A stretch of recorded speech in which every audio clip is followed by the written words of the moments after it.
I'm joined by Dr. Sophie Richardson, the Asia Advocacy Director of Human Rights Watch. Welcome, Sophie, to the offices of the Far Eastern Economic Review.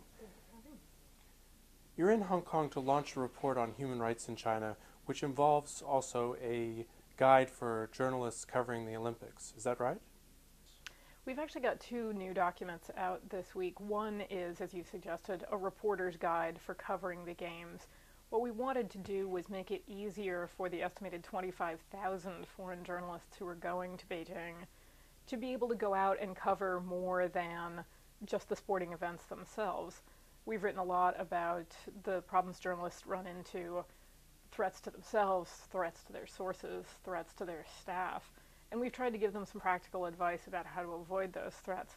In addition to that, the report that we're releasing today looks in more detail at whether the Chinese government really has fulfilled its sole specific human rights commitment to give foreign correspondents greater press freedom, and unfortunately we're concluding that there's still quite a long way to go. So what exactly did Beijing promise to the International Olympic Committee? In an effort essentially to pacify some of the International Olympic Committee's concerns about China's human rights record, the government essentially agreed to back burner the two constraints that had kept journalists from reporting freely, and those were they couldn't leave Beijing or Shanghai, where most of them are based, without official permission, and they couldn't interview anybody, even if somebody consented, without explicit permission. So new regulations went into effect at the beginning of last year that were supposed to allow journalists finally to be able to go where they wanted in China and interview anyone who consented. But fairly soon after those regulations were issued, the government almost immediately backtracked, particularly about access to Tibet, which remains quite restricted.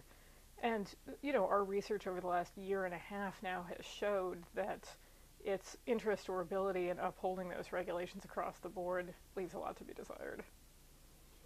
And how has Beijing violated those promises on human rights?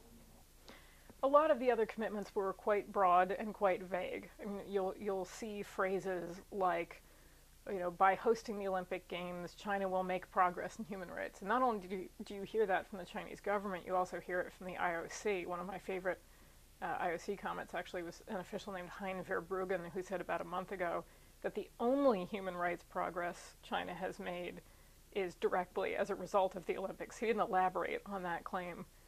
We obviously take issue with that and are of the view that the human rights situation is actually deteriorating in some ways because of the games, particularly with respect to free speech.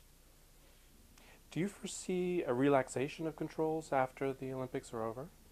Well, typically around major events like the annual Party Congress, for example, you'll see a tightening up immediately prior to and while the event is on, and then something of a relaxation afterwards. We're concerned that it's going to be different this time around, particularly given how blatant the government has been in silencing prominent critics, in restricting access to places like Tibet or Sichuan after the earthquake. And this is at a time when the rest of the world is watching very closely and commenting more vigorously and loudly than it normally does. And if the government is willing to be this blatant with everyone watching, we assume it will only be as much, if not more so, once the world's attention is shifted elsewhere after the games close.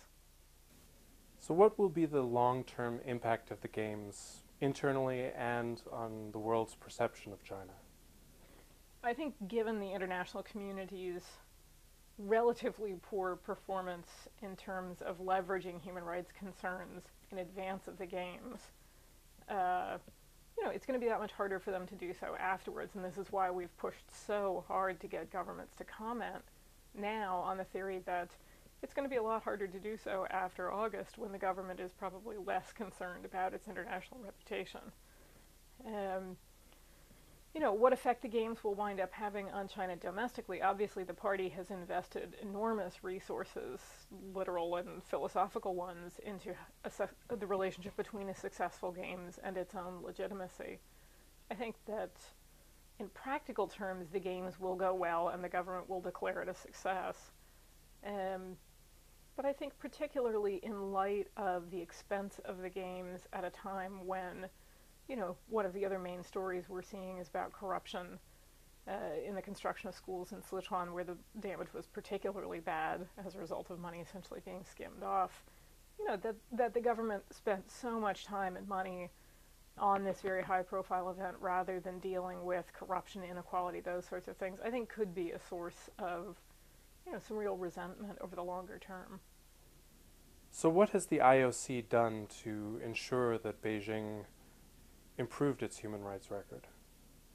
Well, I think if you look at the steps the IOC has taken, for example, to make sure that Beijing has complied with air quality requirements or readying Beijing's infrastructure for the Games, they're considerably more vigorous and public about those sorts of issues than they have been about human rights, which they claim to be of equal interest. And indeed, they ought to have been considerably more critical about the issue of press freedom, because that was as much a commitment to the Foreign Press Corps as it was to the IOC. And to have IOC officials like Anthony Edgar, who's the head of the IOC's media unit, stand up in public and actually say that he thinks there's been considerable progress on press freedom in China because of the Games is really quite unhelpful. I think the IOC is concerned primarily with the IOC and protecting its own reputation, and it has failed at every step along the way to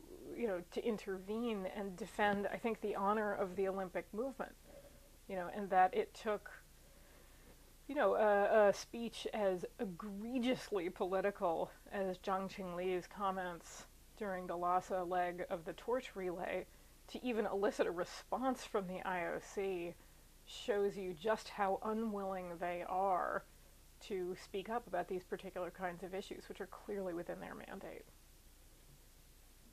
Thank you for watching this video.